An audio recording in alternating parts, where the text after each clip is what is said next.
Et les gens qui ont vu Jean-Baptiste se sont approchés de lui parce qu'il les inquiétait quand même. Ces gens se disaient peut-être que c'est le Messie. C'est peut-être celui que Israël attendait. Et lorsqu'ils sont allés vers Jean-Baptiste pour lui demander, lui poser cette question, qui es-tu? Jean-Baptiste dit, je suis la voix. C'est-à-dire, Jean-Baptiste ne voulait pas parler de lui, il ne voulait pas parler de son nom. Il a dit, je suis la voix. En d'autres termes, si vous écoutez ce que je dis, ça va vous permettre de comprendre qui je suis. Alléluia. Il dit, je suis la voix. Une voix qui crie dans les déserts. Mais qu'est dit cette voix-là qui crie dans les déserts? Il dit, il est venu pour aplanir le chemin du Seigneur.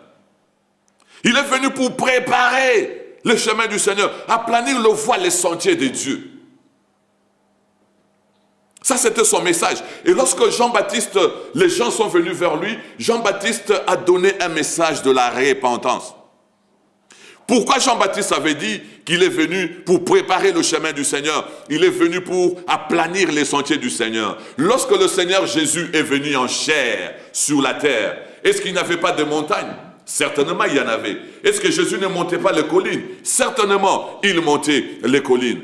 Donc lorsque Jean disait, je suis venu pour préparer le chemin du Seigneur, je suis venu pour aplanir le sentier du Seigneur, il ne parlait pas de cette terre, il ne parlait pas des collines, des montagnes, mais il parlait de cœur de Jean. Il dit, je suis venu comme un précurseur de Jésus, mon travail consiste à apprêter le cœur, mon travail consiste à préparer le cœur, mon travail consiste à aplanir le cœur de Jean, afin que lorsque le Seigneur Jésus viendra, que son message puisse trouver de la place dans votre cœur. Est-ce que quelqu'un peut dire Amen?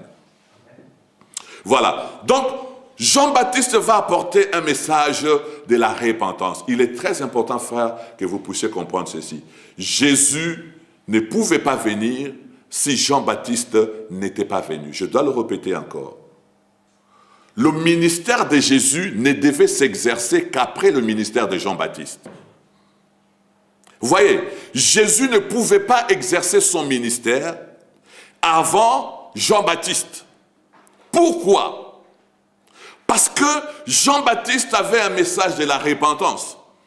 Et le message de la repentance avait pour objectif de préparer le cœur, d'aplanir le cœur, afin que le vrai message du salut, c'est que nous appelons la bonne nouvelle du royaume, vienne trouver le cœur de gens bien préparés pour que le Seigneur Jésus trouve justement sa place dans le cœur des hommes. Qu'est-ce que cela signifie en réalité? Ça signifie ceci. On ne peut pas recevoir Jésus dans sa vie. On ne peut pas confesser Jésus comme Seigneur et Sauveur. On ne peut pas déclarer qu'on est sauvé si on n'a pas encore au préalable reçu le message de Jean-Baptiste, c'est-à-dire le message de la repentance. Alors là, je parle bien. Amen. Donc, avant même de parler de la bonne nouvelle du royaume, il faut que Jean-Baptiste vienne. Et c'est ce que Dieu a fait, c'était le plan de Dieu. Dieu avait fait en sorte que Jean-Baptiste vienne le premier, et en venant le premier, qu'il prépare le peuple de Dieu dans la repentance. Et vous allez comprendre une chose. Là, il y a beaucoup de gens qui commettent cette erreur. Ils pensent que le Seigneur Jésus avait apporté un message de la repentance. Vous allez comprendre. Jésus n'a jamais apporté le message de la repentance. Le message de la repentance, c'était le message de Jean. Voilà pourquoi l'apôtre Jean lui-même, Jean lui-même va dire ceci, Jean-Baptiste. Il dit, moi, Jean, je vous baptise d'eau en vue de la repentance. Ça signifie quoi? Le baptême que Jean donnait aux Israélites, c'était comme un certificat pour démontrer, pour certifier que ces gens se sont repentis. Vous voyez, c'était ça la signification du baptême des gens. Le baptême des gens était un certificat aux yeux de toute la communauté pour dire qu'ils ont reçu le baptême des gens, ils ont accepté de se repentir et ils se sont fait baptiser. Voilà. Et d'ailleurs, lorsque vous suivez son message, il dit, repentez-vous car le royaume de Dieu est proche. C'est ce que Jean dit. Repentez-vous car le royaume de Dieu est proche. Jean n'a jamais prêché le royaume de Dieu.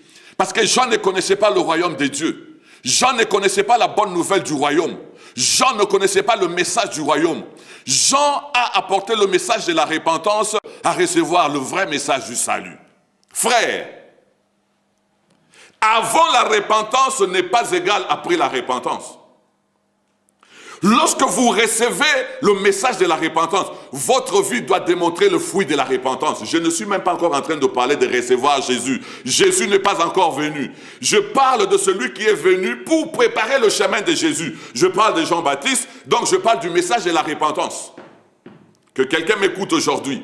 La repentance ne fait pas partie du message de ce que nous appelons la bonne nouvelle. Mais la repentance précède le message du salut. On ne peut pas parvenir au salut lorsqu'on ne passe pas par la repentance.